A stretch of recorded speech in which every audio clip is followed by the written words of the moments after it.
YS Jaganmohan Reddy ముఖ్యమంత్రిగా ఉన్న సమయంలో జూన్ 22, 2019 వైవి సుబ్బారెడ్డిని టీటీడీ చైర్మన్ గా నియమించారు. సుబ్బారెడ్డి దాదాపు 50 నెలల్లో టీటీడీ చైర్మన్ గా కొనసాగారు. జగన్మోహన్ రెడ్డికి బాబాయ్ కావడంతో కొండ మీద ఆయనకు తిరుగుండేది కాదు. చైర్మన్ అయిన 6 నెలలకే సుబ్బారెడ్డి ఆధ్వర్యంలో నెయ్యి సేకరణ టెండర్ నిబంధనలు మార్చారు. ఊరు పేరు లేని డైరీలు టెండర్లలో పాల్గొనడానికి అవకాశం దక్కింది ఈ మార్పుల వల్లనే. అలా నిబంధనలు మార్చడం కుదరదని అప్పుడు ఈవోగా ఉన్న సింఘాల్ అడ్డుకోవాల్సిందని సిట్ తన ఛార్జ్ షీట్లో పేర్కొంది. ఈ ఒక్క రిమార్క్తోనే సింఘాల్ ఈవో పదవి నుంచి తప్పుకోవాల్సి వచ్చింది.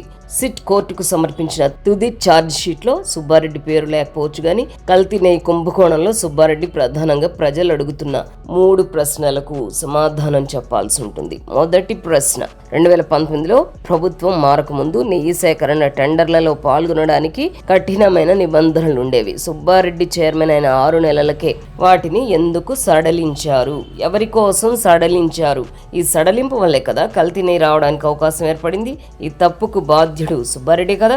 మరి ఛార్జ్ షీట్ లో సుబ్బారెడ్డి పేరు ఎందుకు లేదని ప్రజల నుంచి వస్తున్న మొదటి ప్రశ్న. రెండవ ప్రశ్న, భక్తుల నుంచి ఫిర్యాదులు ఎక్కువ కావడంతో 2022 జూన్లో నెయ్యిని ల్యాబ్ లో టెస్ట్ చేయించమని టీటీడీ జీఎం ప్రొక్రూట్మెంట్ కు చెప్పానని ఆయన పదే గొప్పగా చెప్తున్నారు. మరి 2022 ఆగస్టులో నెయ్యిలో కల్తీ జరిగిందని రిపోర్ట్ వస్తే చర్యలు ఎందుకు తీసుకోలేదో సుబ్బారెడ్డి ప్రజలకు చెబితే బాగుంటుంది. అయితే సిట్ దర్యాప్తులో ల్యాబ్ రిపోర్ట్ను అధికారులు నాకు ఇవ్వలేదని, కల్తీ విషయం నాకు చెప్పలేదని సుబ్బారెడ్డి చెప్పడం ఎంతవరకు నిజం? అప్పుడు జిఎం ప్రొక్యూర్మెంట్ సుబ్రహ్మణ్యం అదే సిట్ విచారణలో కల్తీ విషయం సుబ్బారెడ్డికి చెప్పానని చెప్పలేదా?